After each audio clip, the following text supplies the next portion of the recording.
नमस्कार विद्यार्थी मित्रांनो, एन्व्हायरमेंटल स्टडीजच्या या माझ्या यूट्यूब चॅनलमध्ये मी डॉक्टर बालाजी लाहोरकर आपल्या सर्वांचे स्वागत करतो. आपण या विषयाअंतर्गत ज्या ज्या घटकांवरती चर्चा करत आहोत हे सर्व संत गाडगेबाबा अमरावती विद्यापीठाच्या BA BSc सेकंड इयरच्या विद्यार्थ्यांसाठी उपयुक्त आहे. तसेच जे विद्यार्थी कॉम्पिटिटिव्ह एक्झामिनेशनची तयारी करत आहेत त्यांच्यासाठी सुद्धा उपयुक्त आहे आणि मराठी भाषेमध्ये हा संपूर्ण व्हिडिओ आहे. जर आपल्याला हा व्हिडिओ आवडला तर कृपया लाईक आणि सबस्क्राईब करा. या व्हिडिओमध्ये आपण वॉटर इकोसिस्टीम जलपरिसंस्था या परिसंस्थे प्रकाराचा अभ्यास करू. नदी परिसंस्था, तळी व सरोवरातील परिसंस्था, खाडी परिसंस्था, सागरी परिसंस्था असे जलपरिसंस्थेचे प्रकार आहेत. नदी परिसंस्था, नदीचे खनन तीव्र असल्यामुळे प्रवाह पात्रात काही ठिकाणी मोठ्या प्रमाणात स्थिर परिसंस्था निर्माण होतात. वनस्पतीजन्य पदार्थ, गाळ यामुळे लॅक्टिनची निर्मिती चांगली होते. फ्लॅक्टिनमुळे मासे, जलचर, उभयचर प्राणी या परिसंस्थेमध्ये वाढतात. जलपर्णी, जलवनस्पती, लव्हाळी, शैवाल यांचे जीवसमूह वाढलेले दिसतात. जगातल्या काही मोठ्या नद्यांच्या जलप्रणालीत भौगोलिक व मानवी घटकांच्या परिणामामुळे नदी परिसंस्थांमध्ये विघटन किंवा बिघाड झालेले आहे. भारतात गंगा व यमुना नदीत हजारो कारखान्यातील त्याज्य पदार्थ सोडले जातात. त्यामुळे नद्या प्रदूषित झाल्यामुळे नद्यातील परिसंस्था धोक्यात येत आहेत. तळी व सरोवरातील परिसंस्था, तळी व सरोवरातील परिसंस्थेला गोड्या पाण्यातील परिसंस्था असेही म्हणतात. भूगर्भशास्त्रीय दृष्ट्या तळी व सरोवराची निर्मिती अलीकडच्या काळातली गरज आहे. सरोवराच्या विस्तारात परिसंस्थांचे स्वरूप अवलंबून असते. विशाल सरोवरामध्ये परिसंस्थांची कृमी, अळी, उभयचर प्राणी आढळतात. अंतर्गत खोल पाण्याच्या भागात उथळ पाण्यामुळे गवत व वनस्पती आढळतात. या ठिकाणी प्राण्यांचे वास्तव्य असते. पृष्ठावर फ्लॅक्टनचे वैफल्य असते. पाण्याच्या खोलीनुसार तापमान कमी होत जाते. सूर्यप्रकाश कमी होतो. परिणामी सजीवास प्रतिकूल पर्यावरण तयार होते व जैविक समूहांचे प्रमाण देखील कमी होते. तळी व सरोवरांच्या उथळ भागामध्ये भूपृष्ठासारखेच जलजीवास जलोत्पादक पर्यावरण असते.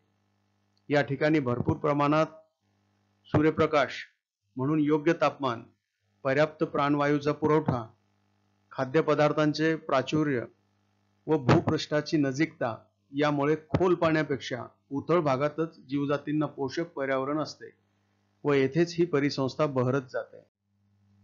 आधुनिक युगामध्ये प्रगत देशात तळी सरोवरामध्ये कृत्रिम परिसंस्था विकसित करण्याचे तत्व उपयोगात आणले जाते.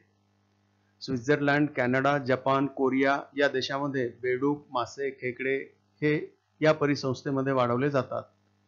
प्राणी आणि उपयुक्त खाद्य वनस्पतींचे देखील संवर्धन केले जाते.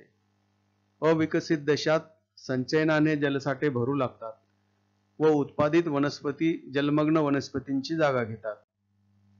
जलचर प्राण्याऐवजी उभयचर व भूचर प्राण्यांचे जीव समाज येथे वाढीस लागतात. कालप्रवाह जलसाठ्याने दलदलयुक्त व नंतर अनावृत्त भूपृष्ठात रूपांतरित होते. मूळ परिसंस्थेचे रूप मुख्यतः पालटून जंगल, गवताळ अथवा कृषी परिसंस्थेत रूपांतरित होते. या पद्धतीत तळी सरोवरांची संख्या प्रतिवर्षी कमी कमी होत आल्याचे शास्त्रज्ञांना आढळून आले आहे. खाडी परिसंस्था, क्षारजल म्हणजे खारे पाणी व गोड जल यातील संक्रमण अवस्था म्हणजे खाडी होय. नदी व समुद्र अथवा आकाश व समुद्र या क्षेत्रांची खाडी परिसंस्था आढळतात. संक्रमण अवस्थेमुळे खाडी परिसंस्था स्वतंत्ररित्या वैशिष्ट्यपूर्ण असते. खाडी प्रदेश बरेच ठिकाणी उथळ असतात. जीवसमूहात अन्नाची उपलब्धता विविध स्वरूपात विपुल प्रमाणात या ठिकाणी असते. भरती व ओहोटी, समुद्र प्रवाह, लाटा, नद्यांचा या घटकामुळे ऊर्जा संक्रमण वेगाने होते. पशुद्रव्यांच्या पुरवठ्याबरोबरच त्याज्य पदार्थाचे वहनही होत असते. अशा अनुकूल पर्यावरण रचनेत विविध समूहांना जीवन विकासास वाव मिळतो. खाडी परिसंस्थेत जलमग्न गवत, खोल चिखलातील सूक्ष्म व शैवाल तसेच पृष्ठभागावर वनस्पतीजन्य व प्राणीजन्य फ्लॅक्टन यांचे थर आढळतात. उत्पादक जीवसमूहाप्रमाणे भक्षक जीवसमूहाचे अस्तित्व वैविध्यपूर्ण असते. खाड्याचेही प्रदूषण वाढल्यामुळे नैसर्गिक परिसंस्था धोक्यात येत आहेत. सागरी परिसंस्था. जलपरिसंस्थेत सागर परिसंस्था अत्यंत वैशिष्ट्यपूर्ण व विशाल आहेत. या परिसंस्थेत विविध प्रकारच्या जलवनस्पती, जलचर व उभयचर प्राणी आढळतात. वनस्पतीजन्य प्राथमिक जीव विपुल प्रमाणात वाढतात. सूक्ष्म एकपेशीय व क्लोरोफिलयुक्त वनस्पती प्राणीजन्य प्राथमिक जीवांकडून भक्षण केले जातात. यांचा उपयोग तृणभक्षी व परोपजीवी प्राण्यांच्या अन्नसाखळीत अत्यंत महत्त्वाचा ठरतो. जलवनस्पतीत विविध प्रकार आढळतात. प्राणीमात्रात मात्र मासे, कीटक, सरपटणारे प्राणी यांचेच प्रमाण असते. मृत वनस्पती व प्राण्यांचे अवशेष तळाशी साचतात, म्हणून सागर तळावर अनेक जीवजाती राहतात. सागराच्या मध्यस्तरी भागात मात्र सजीव अत्यल्प असतात. मानवी क्रियेमुळे अलीकडे महासागरामध्ये अनेक नद्यांमार्फत प्रदूषित पाणी मिसळणे व समुद्र तळावरील खाणकाम, तेलविहीर, अपघात यामुळे सागर जलाचे प्रदूषण वाढत आहे. अणुचाचण्या, नाविक तळ, क्षेपणास्त्र चाचण्यामुळे सुद्धा सागरी परिसंस्थांना धोके निर्माण झाले आहेत. परिणामी सागरी परिसंस्थेतील सजीवांचा क्षय होतो आहे.